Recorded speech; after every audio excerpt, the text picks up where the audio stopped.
Guys మేము ఈరోజు పానీపూరి చేసుకుంటున్నాము. దానికి కావాల్సిన పదార్థాలు ఫస్ట్ పానీపూరి వాటర్ చేసుకుంటున్నాం. దానికి కొంచెం జీలకర్ర, కొంచెం పచ్చిమిర్చి అండ్ గుప్పడంత చింతపండు,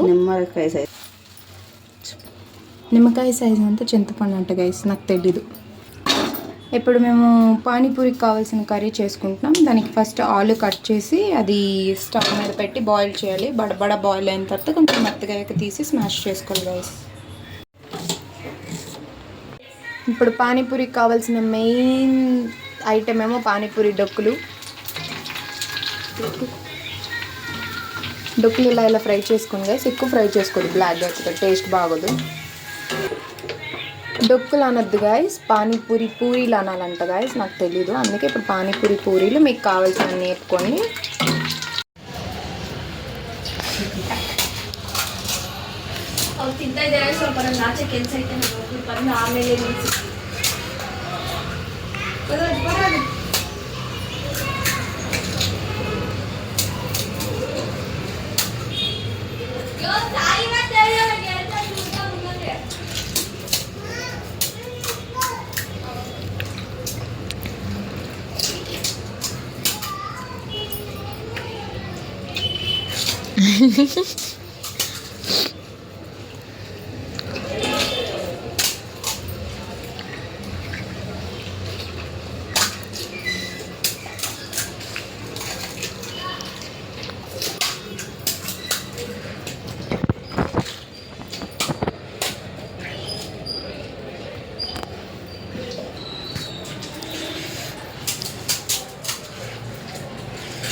అయిపోయింది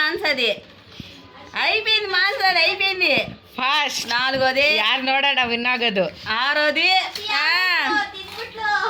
ಬೇಗ ಆಗೋಯ್ತಲ್ಲಿ. 8 ಅಷ್ಟು ಮೆತ್ತಗೆ ತಿಂದ್ರೆ ಆಗಲ್ಲ. ನೋಡಿ ಗಾಯ್ಸ್ ಹೆಂಗ್ ತಿಂತಾ ಇದಾರೆ ಒಬ್ಬೊಬ್ರು. ನೋಡಿ దెబ్బకు చొక్కాలు మాన్సాది అయిపోయింది, ఇంక 2 ఉన్నాయి అక్కడ. ఇంక 2 ఉన్నాయి మాన్సాది. 4 both are same. Who will win? 2 ఇంకా 2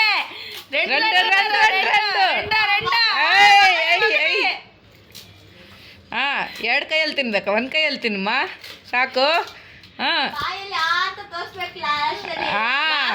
నోరు ఎవరు తెరుస్తారు వాళ్ళే విన్ను. ಹಾಕೋಮನ್ సాకు ಬೇಗ. మొత్తం తినాలా, ఏం ఖాళీ అయిపోవాలా. అదేం లేదు. అవును, ఇంకెట్లా అనుకుంటా ఛాలెంజ్ అన్నాక సగం ఆడకి ಲಾಸ್ಟ್ ಅಲ್ಲಿ ಯಾರು ಬಾಯಲ್ಲಿ ತೋರಿಸ್ಬೇಕು.